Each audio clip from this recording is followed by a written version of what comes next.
Y estamos de vuelta aquí en el campanazo. Y señores, cuando hablamos de metas financieras, todos pensamos en ahorrar, en invertir o comprar una casa, pero rara vez nos detenemos a pensar en lo que puede interrumpir esos sueños. Una emergencia médica, un despido inesperado o incluso un accidente doméstico. Así que hoy queremos ayudarle a usted a blindar sus finanzas ante posibles imprevistos, porque una buena planificación no solo consiste en soñar en grande, sino en prepararse para cuando las cosas no salen como uno esperaba. Natalia, arrancamos con esa pregunta. Cuéntale a la audiencia por qué es tan importante contar con ese fondo de emergencia, incluso si uno dice, ya tengo ahorros, ya tengo inversiones.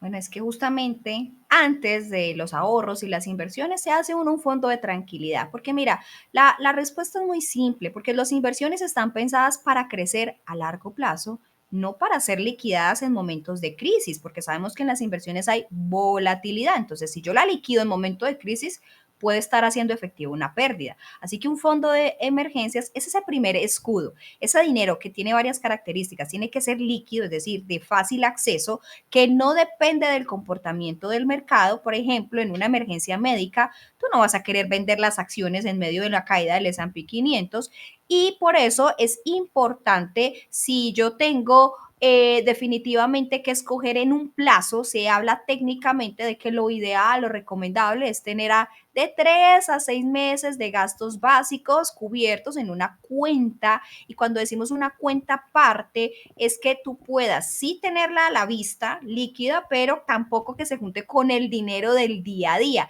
Así que esto te tiene que dar libertad para que si llega un imprevisto, tú puedas atacarlo sin necesidad de afectar tus metas a largo plazo y, ojo, sin necesidad, Vanessa, de incurrir en deuda.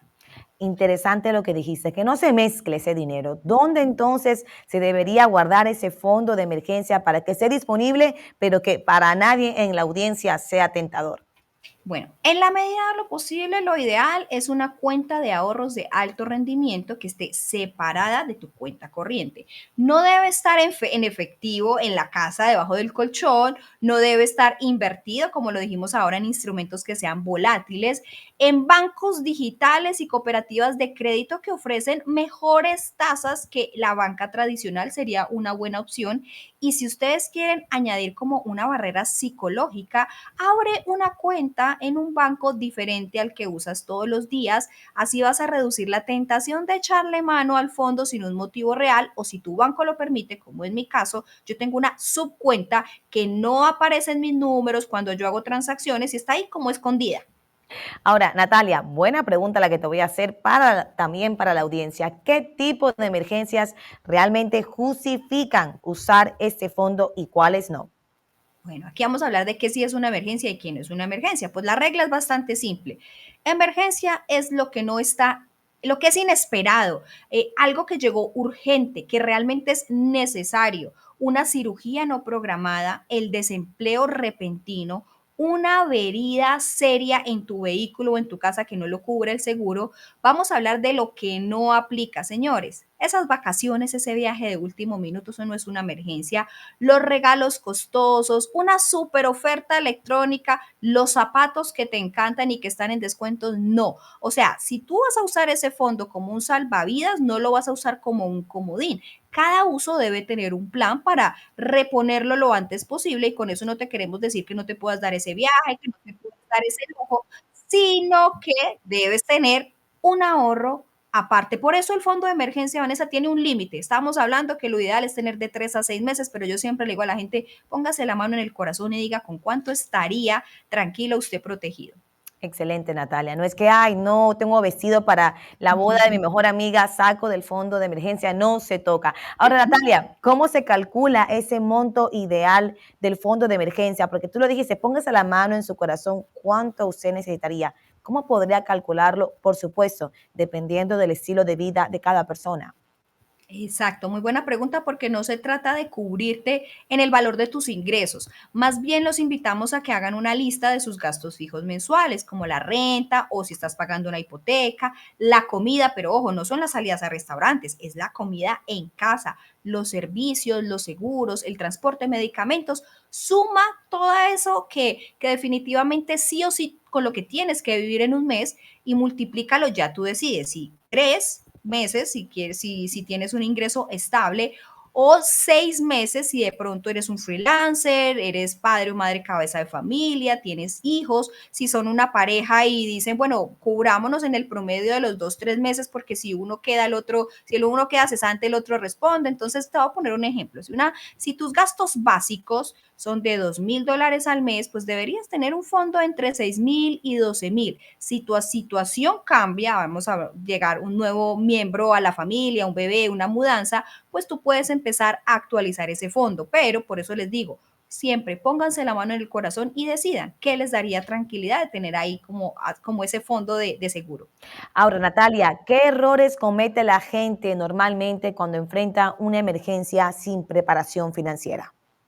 Bueno, lo que te decía ahora, Vanessa, lo más común, el tarjetazo, endeudarse, coger la tarjeta de crédito, volverlo como una extensión de tu salario, el que no tienes, a una tasa de interés altísima. Así que pedir préstamos personales sin comparar, vender activos con pérdida, porque puede pasar que como llegó la emergencia, pues tuviste que echar mano de lo que tenías, tristemente, y fue vender un activo valioso. Así que esos errores te están metiendo en un ciclo de estrés financiero. También hay quienes piden ayuda familiar o posponen pagos esenciales y de esta manera están afectando un historial crediticio. Así que tener un fondo no solo les da tranquilidad, les permite tomar decisiones racionales en esos momentos emocionales. Yo te pongo ejemplos. Cuando yo asesoro a una persona que ha perdido un empleo con fondo de emergencia, es muy diferente las decisiones que se toman sin un fondo de emergencia. ¿Por qué?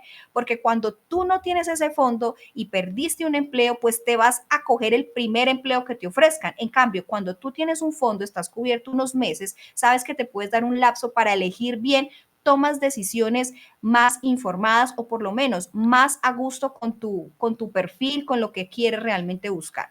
Natalia, entonces ya cuéntale a la audiencia qué hábitos pueden adoptar desde hoy para prepararse mejor ante una futura crisis que, como tú dices, son crisis, son emergencias porque son inesperadas. Bueno, lo primero, automaticen ese ahorro, por favor, háganlo involuntario, como si estuvieran pagando una suscripción, aunque sean $50 al mes. A esa constancia les va a crear resultados. Dos, revise sus seguros, la salud, el hogar, el automóvil, porque usted tiene que saber qué lo cubren en caso de necesitar esos seguros. Asegúrense de tener coberturas adecuadas para que no tengan que ir a responder después con mucho excedente propio. Y también yo les recomiendo practicar ciertos simulacros financieros. ¿Qué harían si perdieran su ingreso por 3 meses? ¿Les tendrían con qué sostenerse o por el contrario tendrían que ir a tocar el crédito? Tener ese ejercicio mental les hace como actuar más rápido si llegara a ocurrir. Y por último, y no menos importante, mantengan un presupuesto actualizado, porque si hoy yo le dije, ¿usted con cuánto vive de gastos recurrentes? Tú no sabes responder esa pregunta, es porque tu presupuesto no está actualizado. Así que hazle revisiones periódicas porque prevenir siempre también hace parte de una muy buena inversión. Muy bien dicho, Natalia. El mejor momento para prepararse, señores, para una emergencia era ayer. Pero bueno, tocó hoy gracias a esta libreta financiera, porque la crisis no avisa, pero su preparación sí puede marcar la diferencia entre lo que puede ser un susto financiero porque se pudo navegar o una catástrofe. Así que ya tiene listo su fondo de emergencia. Cuéntenos cómo lo armó o en qué parte del proceso está. Natalia, tú tienes por si acaso dentro, porque claro, natalia.opina es su página de Instagram. ¿Tienes algún tipo, no sé, de guía para que las personas puedan prepararse ya con una guía de cómo crear ese fondo de emergencia? Tenemos una guía, un PDF con como los mecanismos básicos de ahorro, dónde deberías estar ahorrando no solo tu fondo de emergencia, sino tus ahorros de corto y de largo plazo. Así que vuelvan a entrar a natalia.pina, coméntenos, déjenos un DM con la palabra guía y con muchísimo gusto se las enviamos. Por lo pronto, pausa comercial. Al regresar, venimos a despedir el programa del día de hoy. No se mueva.